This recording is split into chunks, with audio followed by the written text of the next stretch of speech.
యావత్తు తెలుగు ప్రజలకి, దేశ ప్రజలకి, ప్రపంచ మానవ జాతికి జగద్గురువులు, కాలస్వరూపులు, ధర్మస్వరూపులు, మహత్పూర్వక అగ్రగణ్యులు, మహారాణి సమేత మహారాజా శ్రీ శ్రీ ఆంజనేయ రవిశంకర శ్రీమాన్ వారు ధర్మోద్ధారి అయి తెలియజేయి పరిష్కారయుక్త ఆశీర్వాదపూర్వక దివ్య సమాచారం. నా మాట విని నేను చెప్పినట్టు చెయ్యండి. అందరూ మాట వైపు, కాలాతీతం వైపు వచ్చేసేయండి.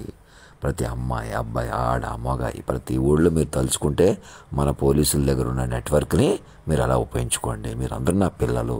మీరు ఒకరిని ఏడిపించి, తగ్గించి, పక్కన గొడవలాగా, వెనకాల గొడవలాగా, ఇప్పుడు దాకా ఏం చేశారో మీరు కాళ్ళు పట్టుకున్నా వదలలేదు. వాళ్ళ సెక్షన్ పాడు చేసేసి, మీరు సెక్షువల్గా ఎంజాయ్ చేసేసి, విపరీతాలు చేసి కరోనా నెత్తి మీదకి ఎందుకు వచ్చేసింది? క్షణం ఆలోచించండి. నా మాట వినండి.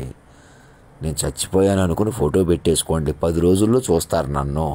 ఒక 10 రోజులు ఇప్పుడు మొదలు పెట్టేసి, అదిగో నేను ఇంకా లెటర్ అక్కడ పెట్టి కూర్చున్నాను, లేకపోతే ఈమెయిల్ పాత ఈమెయిల్ 16వ తారీఖుదే ఉంది, అది సరిపోద్ది కదా పట్టుకోవడానికి. ఇంక ఇలా చెప్పలేదు, అలాగే ఉంటుంది. ఇలాగే ఉన్నాను, సన్నంగా ఉన్నాను, లావుగా ఉన్నాను, అది ఏమి లెక్క కాదు. నాకు మరణం లేదు. నేను మరణం లేని ఫార్మేట్ని, మీరు కూడా మరణం లేని ఫార్మేట్ పట్టుకోండి. ఈ క్షణం మీదైపోతుంది అది.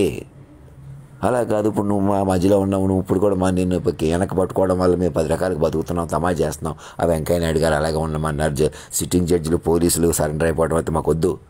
ఆ స్వతంత్రమే ప్రమాదకరం. మీరు సరెండర్ అయిపోతే నిజమైన స్వతంత్రం వస్తుంది. నా మాటేనండి. మీరు ఎవరెవరు ఆపుతున్నారు అందరికీ చెబుతున్నాను. ఇక రాజారత్నం గారు ఎలా ఉన్నారు, రజనీ గారిని, ఆ పిల్లల్ని అందరిని పరిచయం చేయండి. నాకు శ్రీవల్లి, మణిబాబు, బుజ్జమ్మ, మా చుట్టాలు, రెడ్ నైట్ నుంచి అందరి నుంచి నాకు ఈమెయిల్ వచ్చేలా చూసుకోండి. అందరికి కాలస్వరూప పురుషోత్తమ అని పిలవమానండి అందరిని. ఇంకా పాత రిలేషన్స్ చల్లవయ్యి అవి పెట్టు కూర్చుందాం, మృతమయ్యి. నా మాటేనండి. పక్కకి వెనకాలకి ఒకళ్ళ గురించి, ఇద్దరు గురించి నేనే బాధపడిపోతున్నాను. ఇప్పుడు పొరపాటు అది. అసలు భౌతిక చెల్లదో. నేను బాధపడిపోవడం కాదు, నన్ను మీరు కాలాతీతంగా చూడకూడదని మీరు ఎలాగైనా తమాషా చేస్తున్నారు.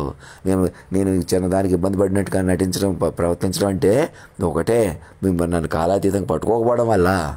అప్పుడైనా ఇప్పుడైనా నా బలం కాలాతీతం, నా ప్రయోజనం కాలాతీతం.